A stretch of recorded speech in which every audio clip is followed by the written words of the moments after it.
Gel benim ol, son sözüm ol. Öncesi var, sonrası yok. Aşk deneyi attı bir yol. Gurbetlerden dönüşlerim ol. Seni özlüyorum, geri dönmüyorsun. Dönüyorum ama bunu görmüyorsun. Bayılıyorum kendini kollamana. Hadi durma, ateşini yolla bana.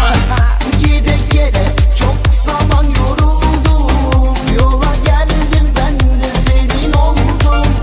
Ona buna yok yere inandım.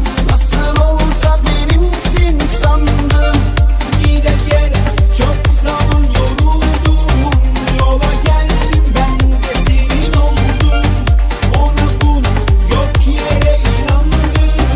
Nasıl olsa benimsin sandım. Ateşini yolla bana.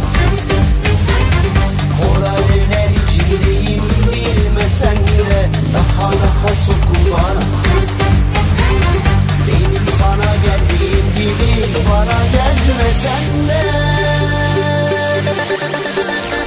Gel benim ol, sözlerim ol.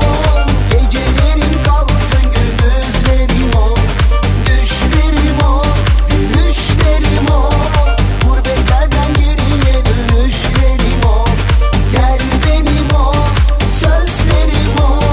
Gecelerim kalsın gündüzlerim ol. Düşlerim ol, gülüşlerim ol.